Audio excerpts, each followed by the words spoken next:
Hey guys, Adam here. I know it's been a while since I have been able to post some content for this channel.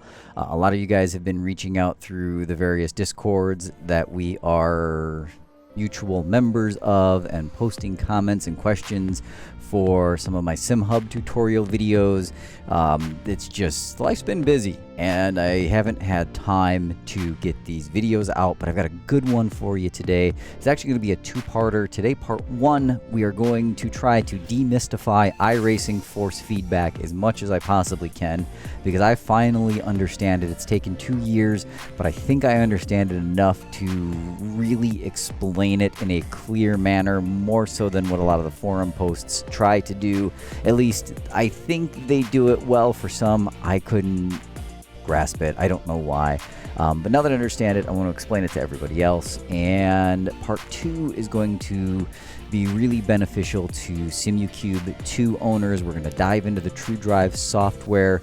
For you VRS Direct Drive wheelbase owners, their software has a lot of the same settings. So I recommend when part 2 goes live, you check that out. I will make sure to link part 2 in the description of this video, because I spent a lot of time in January of this year, we're at the end of March now, really trying to understand force feedback in iRacing and all of those sliders, and then again all of the sliders in SimuCube's TrueDrive software, and what they did and how they affected the wheelbase and how I could tweak them to better benefit me as a driver, to help me understand more so what the car is doing. Because you got to remember, this wheel right here, like what we are holding on to in our hands, that's our only physical connection to the car in iRacing. Yeah, we've got some audio stuff in our headphones. We can hear the engine and the tires sliding across the pavement, but our pedals, there's no feedback in the pedals. Yeah, if you've got some little shakers on your pedals for when the ABS kicks in, that might help there, but I've got VRS pedals on my rig right now. There's no feedback coming from those other than the pressure of the spring that I am using on the brake and throttle pedal, but that's not telling me what the car is doing. What I'm holding in my hands is giving me everything I need to know about what that car is doing, and that's what I want to talk about, and that's what I want to try to help you guys tune all of these settings so that you can be a faster driver, because it has helped me. I will be honest, now that I understand this stuff and know how to tweak and tune, it has definitely helped my lap times, and more importantly, it has helped my consistency in lap times. And being consistent is much faster than just being able to hot lap and and rip off some quick laps every once in a while. So let's go ahead and let's jump into iRacing. Let's kick off part one of this two-part series that I'm going to do on force feedback. And we are loaded up in the BMW M4 GT3 at Sebring, but none of that matters, because what we want to do is we want to go into the options menu right here, and we want to go over and we want to look at force feedback. So we're going to talk about this auto button. Don't check it. I did a lot of testing with that auto button applied, and what I found, auto is great because if you are getting a lot of clipping in your wheelbase, auto will find that value where it clips. And basically what clipping is it means you're getting more force feedback through iRacing than your wheelbase can output. And then iRacing will just roll back the maximum amount of output until it no longer clips, and then it leaves it. I found auto to be really inconsistent though. In the same car from one track to the next, the amount of force feedback I was getting, the car would feel completely different. And I was testing this at a couple of different tracks using the baseline setups for a couple of different cars to try to normalize this as much as possible. And I just found auto to be weird. I'm not saying it's bad. For me, it just didn't work. So maybe if you're just getting into iRacing and you're trying to figure out what force feedback is and what it does and how it works, try auto. It might work for you. You might find that, hey, click it, forget it, I'm good to go. That's cool. I didn't do that. In fact, to be honest, when I first got into iRacing and got my SimuCube 2 Pro, which came months after I got into iRacing, I was watching Dan Suzuki stream. He uses a SimuCube 2 Pro. Dan's a fast guy. I thought, well, let's just use his settings and let's run with it. And I did that for the longest time. might be great for Dan, might be great for a number of people out there who are using his same settings. It was okay for me, and it was good enough to where I just left it. But I wanted better. So let's talk about the first bit here in iRacing and what all of these sliders do. Well, there's only 4, and what these 3 checkboxes do for us. So we're not going to do auto. We want to leave that unclicked. We should grayed out, whatever you want to call it. So what we're going to do is, first off, we're going to make sure enable force feedback is checked, because without this we don't get any force feedback from iRacing, so just make sure that's checked. Linear mode. iRacing only outputs the force feedback at 60 Hertz in the telemetry stream. And yes, ACC drivers, I know that with 1.8 ACC, which already had amazing force feedback, now outputs at 400 Hertz, which is absolutely insane. And the force feedback in ACC, which was already better than iRacing's, is better than ever. And it is spectacular. But I still prefer iRacing over ACC, and so I'm going to deal with iRacing 60 Hertz force feedback. And I tell you what, I can get it to be almost as good as ACC's with what I'm going to show you in these 2 parts here. So because iRacing only outputs at 60 Hertz, if you were to graph the force feedback data, all those 0 and 1 bytes that are being sent from iRacing to your wheelbase, whatever type of wheelbase that might be, it would be very blocky. It would not be a nice smooth linear arc. And so what we want to do is we want to check linear mode, because it's going to kind of take those spikes and drops and it's going to help smooth those out. It's going to input some extra 1s and 0s into that telemetry stream that aren't really there, but iRacing is going to be better able to calculate what should be there versus some external software like TrueDrive or whatever VRS uses, or any software that has reconstruction filters, they're generally called. So check linear mode. Reducing force feedback when parked, I also recommend checking that, because that just takes some of the force feedback values out when the car stops. So if you roll into your pit box, you don't have to crank the wheel as hard to safely exit your pit box. You can just ease into it, so like my grandma used to do in her Lincoln Continental, and pull right out of the pit box without having to crank that wheel and risk a spin. So now we're going to go to the bottom slider first, and we're going to work our way up to the top. Minimum force.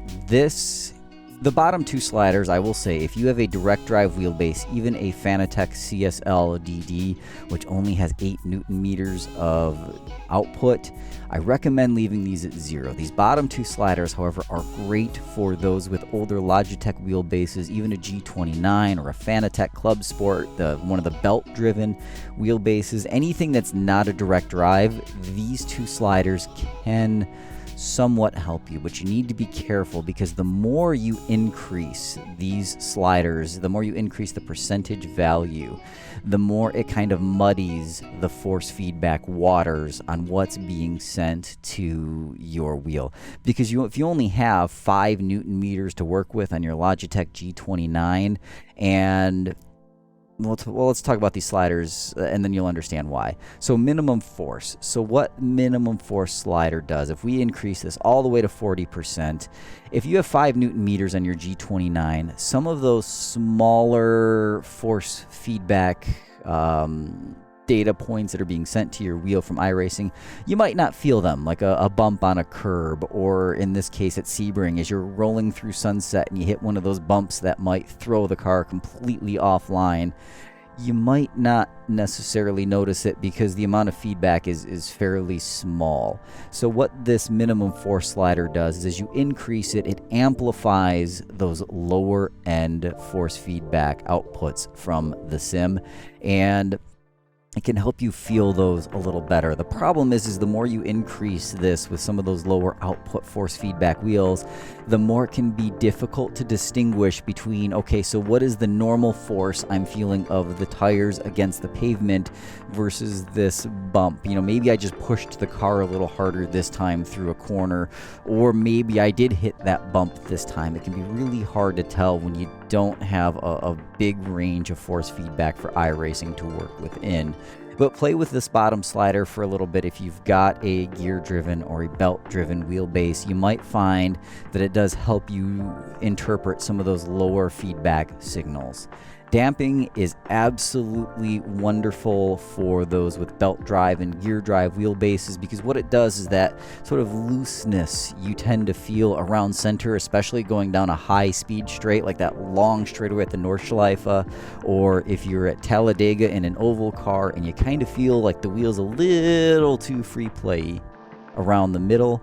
What you can do is you can increase the damping a little bit, and that will have iRacing send a sort of artificial force feedback signal. It's still force feedback, I call it artificial because it's not something that would normally be there in the car, and it'll make that wheel feel just like there's a little bit of resistance around the center of the wheel. And I mean, that applies to the full rotation of the wheel, of course, but for me, I found when I was using my Logitech G29 not that long ago, to be honest, running the dampening around 12 or 15%, depending on the car track combo. I would kind of adjust that a little bit.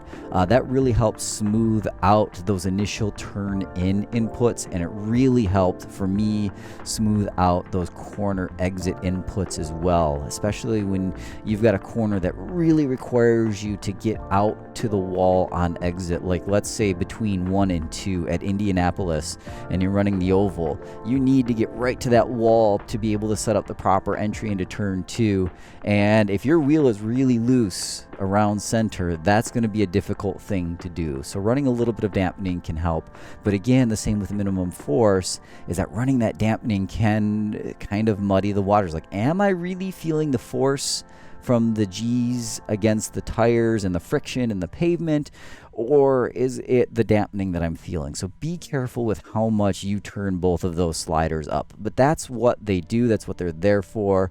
I do recommend testing them, but if you have a direct drive wheelbase, I do highly want you to consider leaving them at 0. If your direct drive wheelbase has software like SimuCube with the True Drive, or VRS with their Direct Force Pro software, I think it is, where you can kind of tune some things with the sliders in there.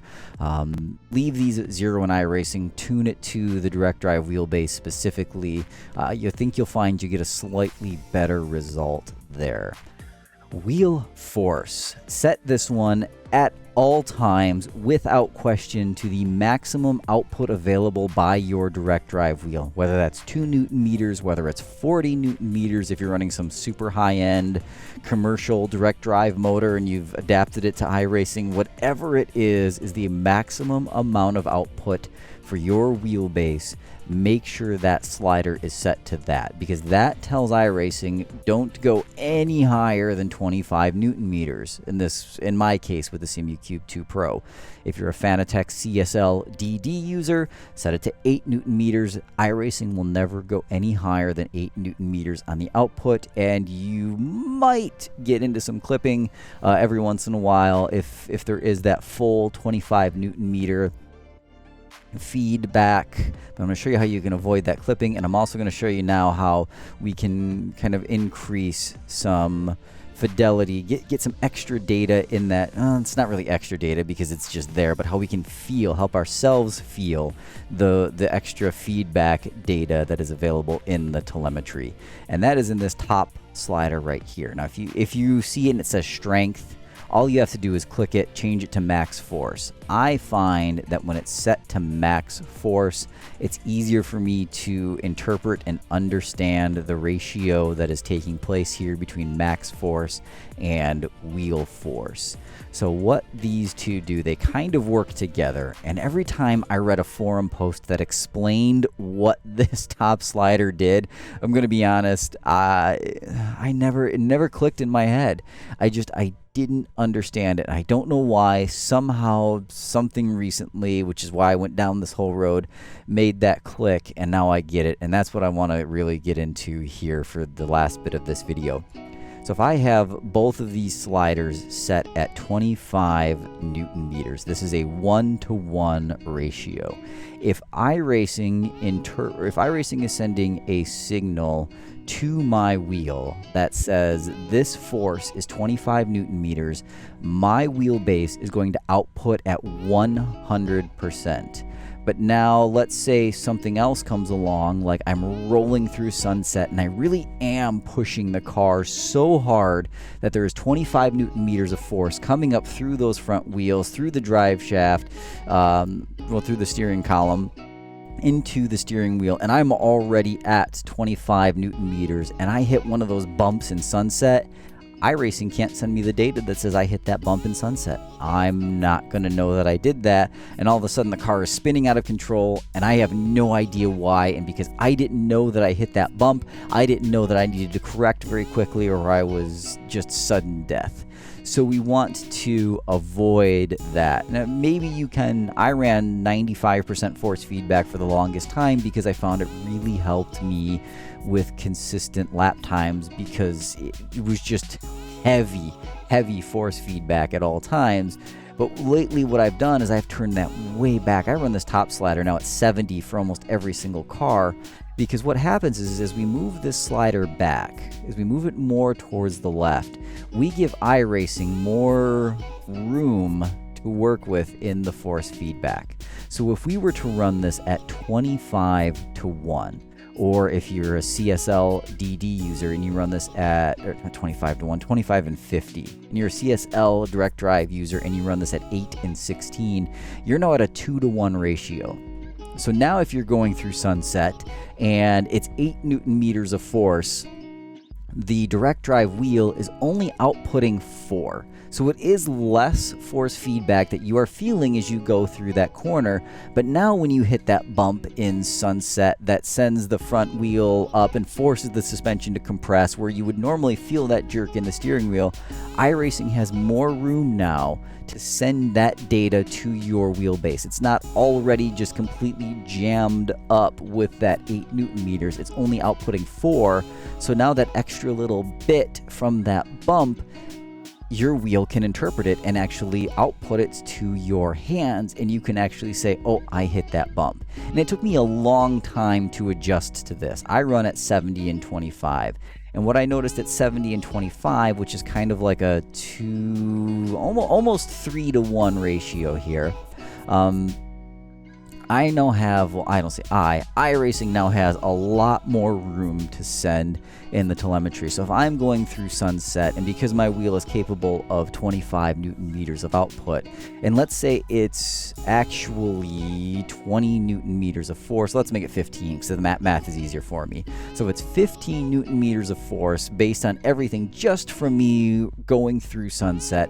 iRacing is going to output 5 Newton meters to my wheel, and that's what I'm going to feel as I'm going around the corner. Now when I hit that bump and that 5 should be 10, I'm going to feel 7.5 Newton meters in my hands, and I'm going to be able to tell. And you might think it's a small change between 5 and 7.5 Newton meters, and yeah, those numbers are very close together, but it is enough that once I adjusted and once I got used to running with lower force feedback, those tiny little things that I was missing out on before by running this slider over here at like 30 or 31 and 25, which I think is where Dan Suzuki was at that time, I'm now feeling. So when the car starts to slip and that back end starts to let go and the front end kind of gets a little light because of it, I can interpret that much more quickly out of my wheelbase, through my hands, and into my brain, which is key